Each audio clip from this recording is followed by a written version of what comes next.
کیا آپ کو معلوم ہے پاکستان کے اعلیٰ ادارے کے اعلیٰ افسران ہم عوام کو ڈفر کے لفظ سے پکارتے ہیں؟ اور ڈفر پتہ ہے کیوں کہتے ہیں؟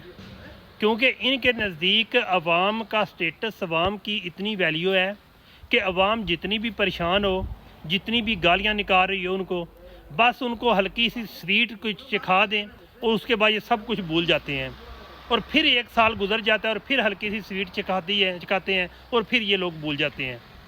ہم عوام کو یہ ڈفر کا لفظ دے کے یہ لوگ ہم سے ہی بینیفٹ لے رہے ہیں، لیکن ہم عوام کو ابھی تک سمجھ نہیں آ رہی ہے۔ ہم ابھی بھی نعرے لگاتے ہیں، جناب فلانا جسٹس زندہ باد، فلانا چیف زندہ باد۔ یہ بات یاد رکھیے گا، جب تک ہم عوام نے اپنا سٹینڈ نہیں نہ لینا کہ ہم نے جناب جو ماضی میں گزر چکا ہے اس کو ہم نے یاد رکھنا ہے، ریمائنڈر کرنا ہے، اس کے بعد ہم نے فیصلہ لینا ہے کہ یہ ہمارے ساتھ کتنے مخلص ہیں، ہم ان کے ساتھ کس حد تک چل سکتے ہیں۔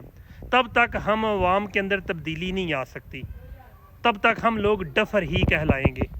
کبھی ان کی محفلوں میں جا کے دیکھیں یہ ہم عوام کو کیا سمجھتے ہیں۔ ان کی محفلوں میں جا کے دیکھیں، کوئی بھی غیر مسلم والا کام یہ نہیں چھوڑتے، لیکن ہم لوگوں کو اکساتے ہیں، اور فوجی جو سپاہی ہوتے ہیں ان لوگوں کو کہتے ہیں کہ جناب جو ہے جہاد کے لیے نکلو۔ یہ جہاد نہیں کر رہے ہیں، یہ لوگ صرف اپنے بینیفٹ حاصل کر رہے ہیں، اور ہم لوگوں عوام کو یوز کر رہے ہیں۔ جب تک ہم نے یوز ہوتے رہنا ہے، ان لوگوں نے ہم سے بینیفٹ لیتے رہنا ہے۔